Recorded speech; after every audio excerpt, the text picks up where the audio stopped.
What's going on, gang? It's your boy 4G Tone, and in this video, we're analyzing the secret to individual success and freedom by outwitting our opposition, the devil. Let's get into it. Hey friends, welcome back to the channel. This is your boy 4G Tone, XFL athlete, former NFL athlete, current coach, and entrepreneur. In this channel, we explore strategies and tools to help you grow in your faith, your family business, and your finances. In this video, we're going to analyze one of my favorite books ever. It's called Outwitting the Devil, written by Napoleon Hill. And we're going to go a deep dive in the first chapter of where he's having a conversation, an imaginary conversation with the devil, and understanding the pretense for how to achieve freedom, spiritual freedom, financial freedom, and success by really understanding your own self-control and being in charge of your own thoughts. It's interesting. I think about it myself. Why would I enjoy this book, and what sense does it make to analyze the devil rather than continuing just to have my eyes sought on God? And for me as a coach, if you want to defeat your opponent, you got to analyze what they do. What we do as graduate assistants, we break down and analyze film. So every time we're about to play another team, as if it were a Clemson, a LSU, a Louisville, we break down and see what the other team's strategies are, the tendencies that they have, and find ways we can find success against their weaknesses and also neutralize all of our opponent's strengths. And truly, with God, we have the wisdom to do all things. And really, that's why we're analyzing this book, so we can break down and analyze the strategies of the devil and who really the devil is, the misconception of what he's able to do, and the ability for us with God to defeat any evil forces against us. Let's get into it. In the beginning of the conversation with Napoleon Hill and the devil, imaginary conversation, he asked the devil, "What are you?" And the devil explains that he has no physical appearance and he only consists of negative energy. And he claims to take up half the matter of atoms. All the matter in the universe is made up of atoms. No matter small, no matter big, they're made up of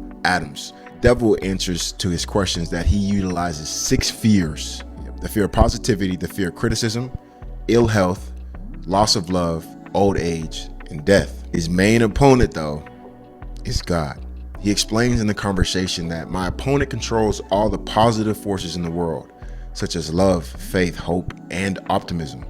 My opponent also controls the positive factors of all natural law throughout the universe, the forces which keep the earth and the planets and all the stars balanced in their courses. But the forces are meek in comparison to those which operate in the human mind under my control. You see, I do not seek to control stars and planets. I prefer the control of human minds. Really, the devil is just the negative processes of your mind and what's going on in the world. And he has nothing to actually do with the external. It's all in here. God made the earth. God made us in his image. But our mind can be manipulated. Not anything God made, but our minds can. Also in the books, the devil explains his greatest use of fear for the human mind, and that is poverty. And what it does, it deliberately discourages people from accumulating material wealth, because poverty discourages men from thinking and makes them easy prey for him. My next best friend is ill health. An unhealthy body discourages thinking. Then I have countless thousands of workers on earth who aid me in gaining control of human minds. I have these agents placed in every calling. That's why you got to watch out. If you watch The Matrix, it's so interesting how everything kind of breaks down and unfoils, because those people, particular people that he talks about in this, are agents in the Matrix.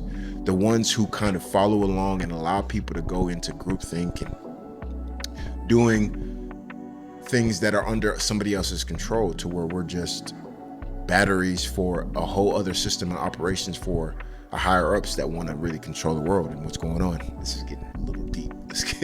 This is a really interesting part. Napoleon Hill asks, "Who are your greatest enemies on earth?" And the devil responds with, "Ones who inspire people to think and act on their own initiative."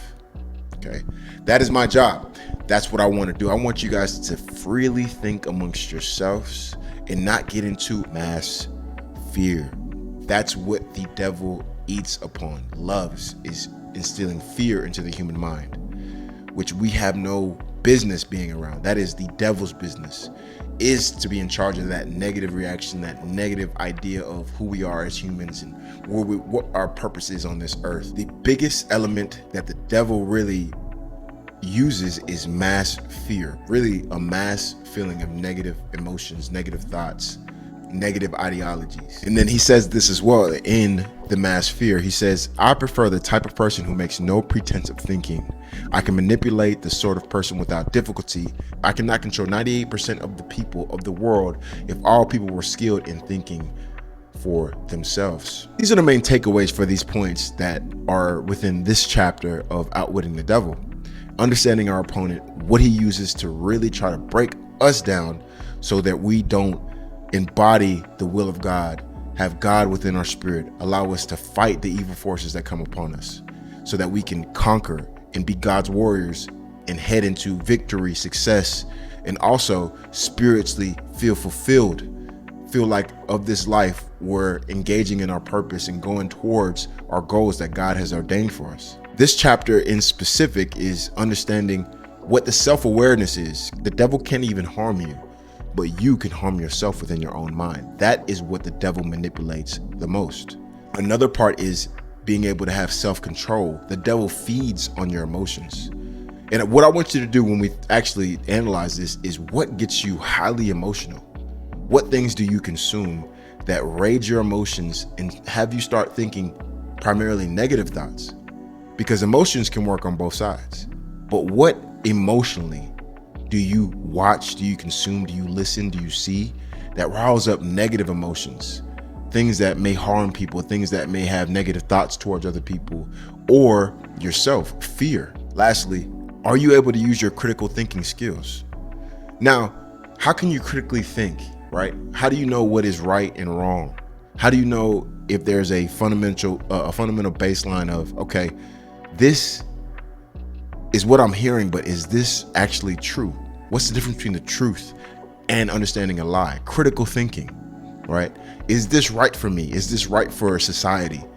As you understand those things, you have to feed into sources that can tell you what things can lead to a prosperous life, a positive life, a loving life, a joyful life. And as we get into it a little bit more, you will realize that the Bible is full of positive actions, positive words. It's always a lesson in each chapter, in each book.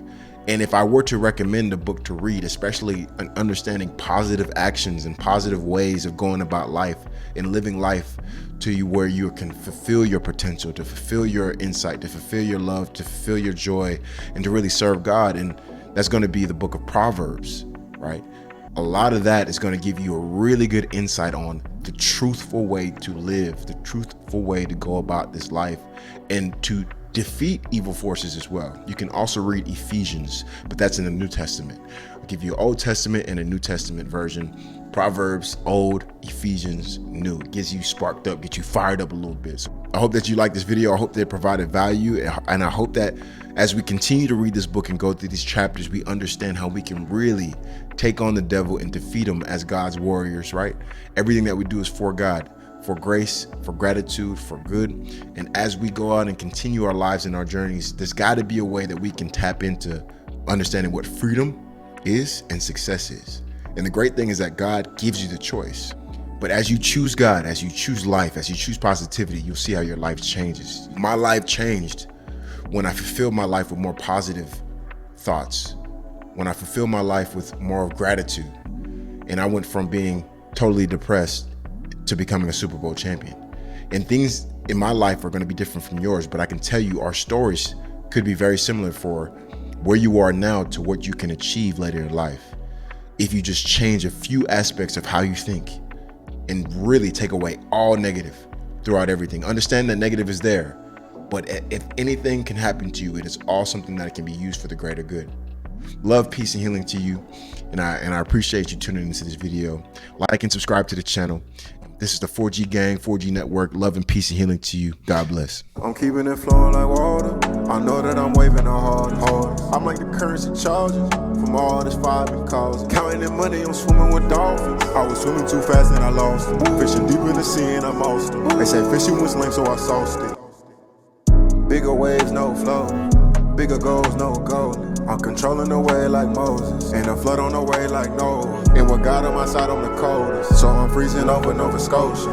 Humble servant, I'm supposed to. Water dunking, need a poster. Holy water, holy water. 4G water, got a wave going. 4G water, got a wave.